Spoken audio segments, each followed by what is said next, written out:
মহান ত্ৰাণকৰ্তা প্ৰভু যীশুখ্ৰীষ্টৰ নামত নমস্কাৰ প্ৰিয় শ্ৰোতা। আজিৰ শাস্ত্ৰ পাঠ কলচীয়া 3 নম্বৰ অধ্যায়ৰ 1 পৰা 10 নম্বৰ পদ। এতেকে তোমালোকে যদি খ্ৰীষ্টৰ সৈতে তোলা হলা, তেন্তে ঈশ্বৰৰ সোঁহাতে যি ঠাইত খ্ৰীষ্ট বহি আছে, ওপৰত থকা সেই ঠাইৰ কথা বিচাৰিবা। পৃথিৱীৰ কথা নাভাবি ওপৰৰ কথা ভাবিবা, কিয়নো তোমালোক মৰিলা আৰু তোমালোকৰ জীৱন খ্ৰীষ্টৰ সৈতে ঈশ্বৰত গুপ্ত আছে। আমাৰ জীৱনস্বৰূপ খ্ৰীষ্ট যেতিয়া প্ৰকাশিত হ'ব, তেতিয়া তেওঁৰ সৈতে তোমালোকো প্ৰতাপত প্ৰকাশিত হ'বা। এতেকে তোমালোকে পৃথিৱীত থকা নিজ নিজ অংগ প্ৰত্যংগ স্বৰূপ যি ব্যভিচাৰ, অসুচিতা, কামাভিলাষ, কুঅভিলাষ আৰু লোভ অৰ্থাৎ দেৱপূজা, এই সকলোকে মাৰি পেলোৱা। সেইবোৰৰ কাৰণে অবাধ্যতাৰ সন্তানবিলাকৰ ওপৰলৈ ঈশ্বৰৰ ক্ৰোধ আহে। পূৰ্বে যেতিয়া তোমালোকে সেইবোৰত জীৱিত আছিলা, তেতিয়া তোমালোকেও সেইবোৰত চলিছিলা। কিন্তু এতিয়া ক্ৰোধ, খং, হিংসা, নিন্দা, মুখৰ পৰা ওলোৱা অবচনীয় বচন, এই সকলোকে দূৰ কৰা। ইজনে সিজনক মিছা কথা নকবা, কিয়নো তোমালোকে তাৰ কৰ্মে সৈতে পুৰাতন পুৰুষক হতা বস্তুস্বৰূপে শুলুকাই পেলালা, আৰু যি নতুন পুৰুষ নিজ সৃষ্টিকৰ্তাৰ প্ৰতিমূৰ্তিৰ দৰে তত্ত্বজ্ঞানৰ নিমিত্তে নতুন কৰা হ'ব লাগিছে, তাক পিন্ধিলা। সেয়া আছিল কলচীয়া 3 নম্বৰ অধ্যায়ৰ 1 পৰা 10 নম্বৰ পদ। মানুহৰ মাজৰ সম্বন্ধবোৰ এদিনতে গঢ় লৈ নুঠে। যিকোনো এটা সম্বন্ধ যদি বিশ্বাস আৰু আস্থাৰ ভিত্তিত গঢ় লৈ উঠিব লাগে, তেনেহলে সেই সম্বন্ধটো গঢ়ি তুলিবলৈ আমি নিজৰ দায়িত্ব পালন কৰিবই লাগিব। সম্বন্ধ এটা একপক্ষীয়ভাৱেও গঢ় লৈ উঠিব নোৱাৰে। দুজন ব্যক্তিৰ মাজত সুস্থ আৰু স্থায়ী সম্বন্ধ এটা গঢ়ি উঠিবৰ বাবে দুয়োজন ব্যক্তিয়ে বিশ্বস্ততা আৰু নিষ্ঠা প্ৰদৰ্শন কৰিব লাগিব। এজন সৰু ল'ৰা আৰু ছোৱালী এজনীয়ে একেলগে বাহিৰত খেলি আছিল। ল'ৰাজনৰ কেইটামান ধুনীয়া ধুনীয়া মাৰ্বল আছিল। সি ছোৱালীজনীক তাৰ মাৰ্বলবোৰ দেখুৱালে।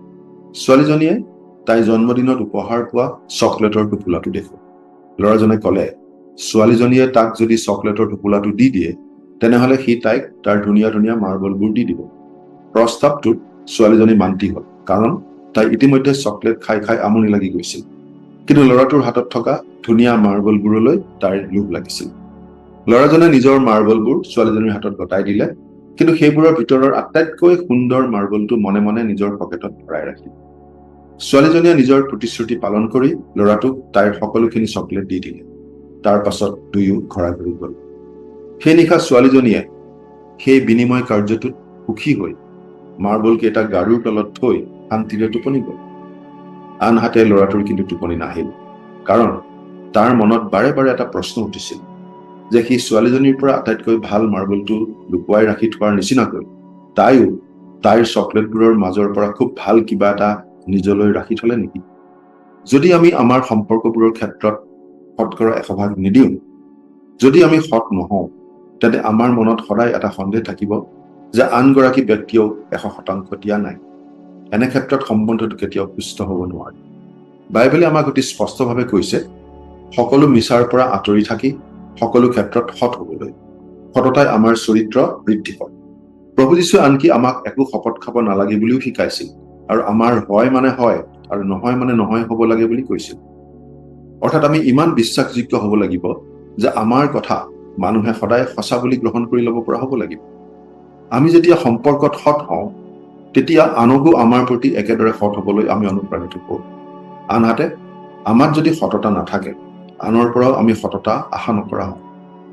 ঈশ্বৰ যেনে সৎ আৰু ধাৰ্মিক, তেওঁৰ সন্তানসকলো তেনে হোৱাটোৱে ঈশ্বৰে বিচাৰে। প্ৰাৰ্থনা কৰিম। স্বৰ্গত থকা মৰমীয়াল পিতৃ ঈশ্বৰ, সকলো ক্ষেত্ৰতেই যেন আমি সৎ আৰু নিষ্ঠাৱান হৈ চলিব পাৰিম, আৰু আমাৰ তেনে আচৰণৰ যোগেৰে তোমাক গৌৰৱান্বিত কৰিব পাৰিম, আমাক এনে আশীৰ্বাদ কৰা। আজিৰ দিনটো তোমাৰ হাততে গতাইছো। ত্ৰাণকৰ্তা প্ৰভু যীশুৰ নামত, আমেন।